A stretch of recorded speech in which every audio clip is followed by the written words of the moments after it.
Հիմա մենք աշխատում ենք դետալների վրա։ Հասկանալի է եւ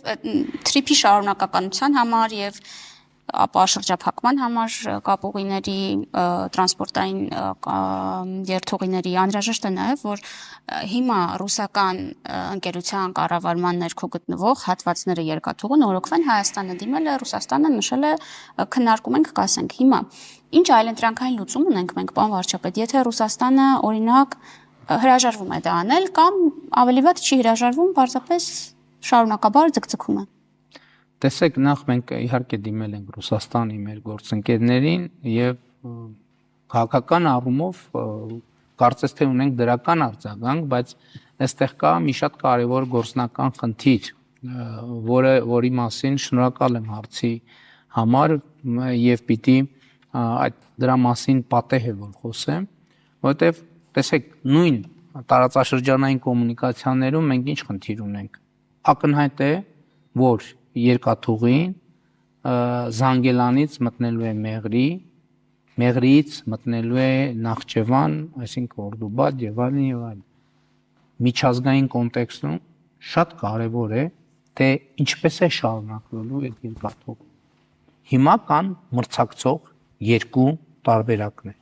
Դուք գիտեք, որ Թուրքիան եւ Ադրբեջանը հայտարարել են Կարս Դիլիջու, այսինքն Կարսից Նախճեվան նոր երկաթուղի կառուցելու նախագիծ եւ բնականաբար մենք ակնկալում ենք, որ երթուղին միջազգային գործի երասխ ախուրիկ ճանապարհի երթով որտեղ կա գործող երկաթուղի, որովհետեւ երասխի հատվածում ընդամենը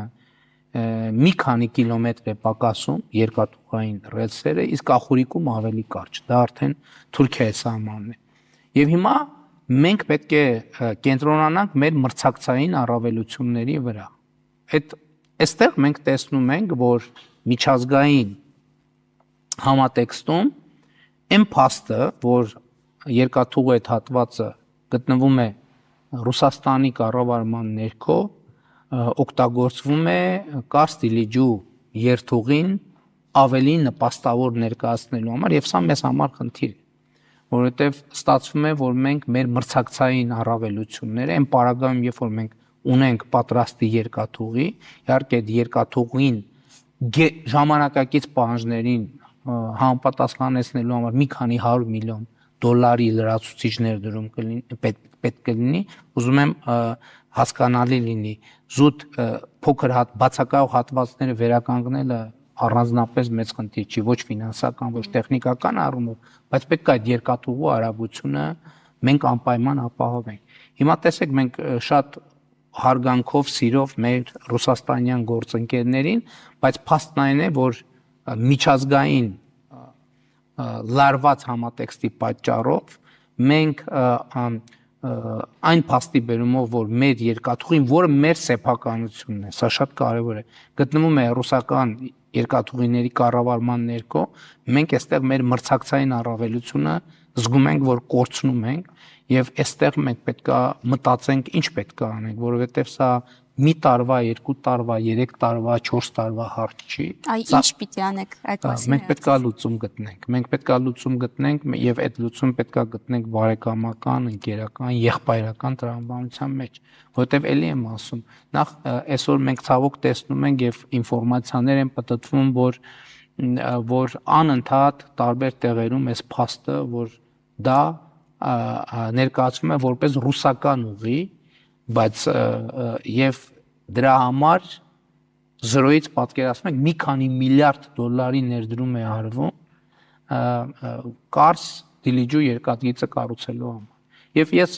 ճիշտն ասած մեր գործընկերներին այս հարցը ուղիղ տվել եմ եւ Թուրքիայի նախագահին եւ Ադրբեջանի նախագահի հետ ոչ այդքան մանրամասն։ Ես ասել եմ, տեսեք, մենք գնում ենք կարգավոր, մենք գնում ենք խաղաղության, այսինքն մենք արդեն խաղաղության պայմաններում ենք եւ Հայաստանով անցնում է երկաթուղին։ Ինչու է մի քանի միլիարդ դոլար ծախսում ստեղծելու համար մի բան, որը արդեն իսկ գոյություն ունի։ Իհարկե այդ հարցին դիվանագիտական լռությունով են պատասխանել, բայց նաև հիմա շատ քննարկումներ միջազգային մամուլը, միջազգային փորձագիտական համայնքի վերլուծությունները տեսնելով մենք հասկանում ենք, որ հիմնական խնդիրը սա է եւ մենք պետք է հասկանանք ինչ լուծումներ ունենք այսպես, որովհետեւ ելի եմ ասում, խոսքը Հայաստանի ռազմավարական երկարատև շահերի մասին է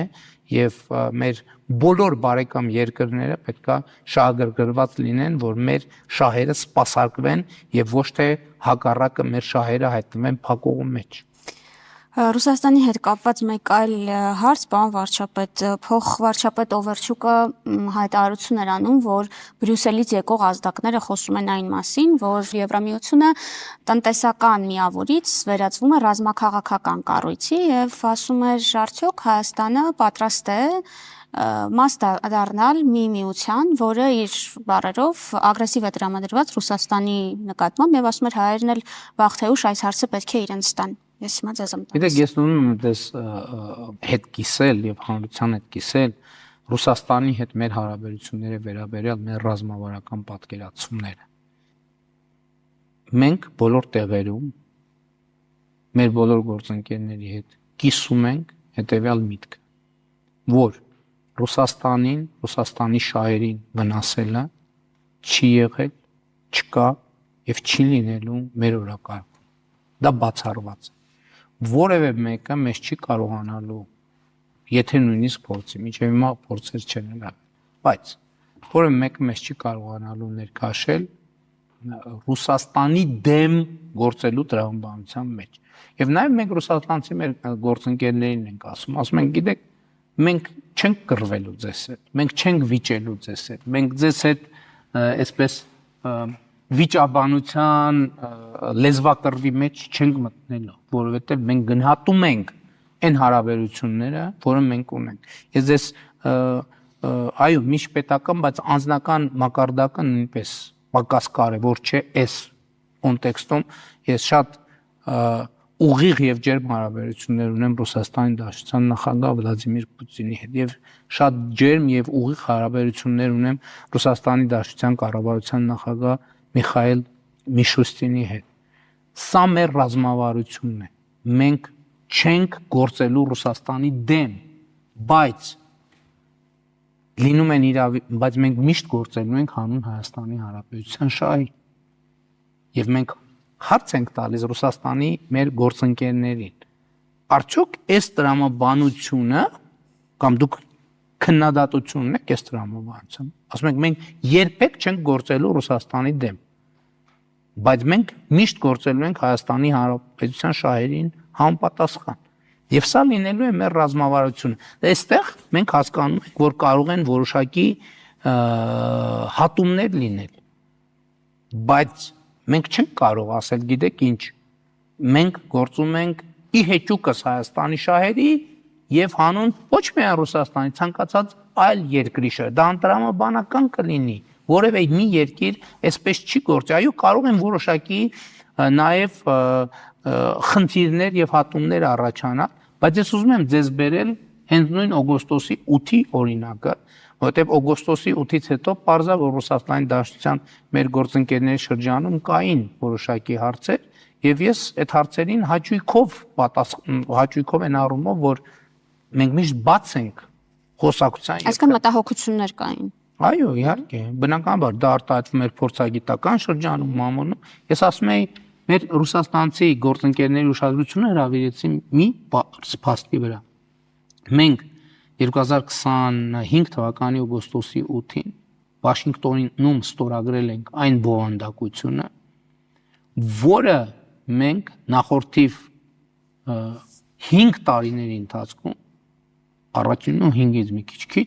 առաջարկել ենք Ռուսաստանի Դաշնությանը։ Իհարկե, այնտեղ Թրամփի ուղի չկար, բայց մենք 5 բառ ենք ուզել ընդամեն։ 5 բառ։ Այդ բառերն են եղել տարածքային ամբողջականություն, ինքնիշխանություն,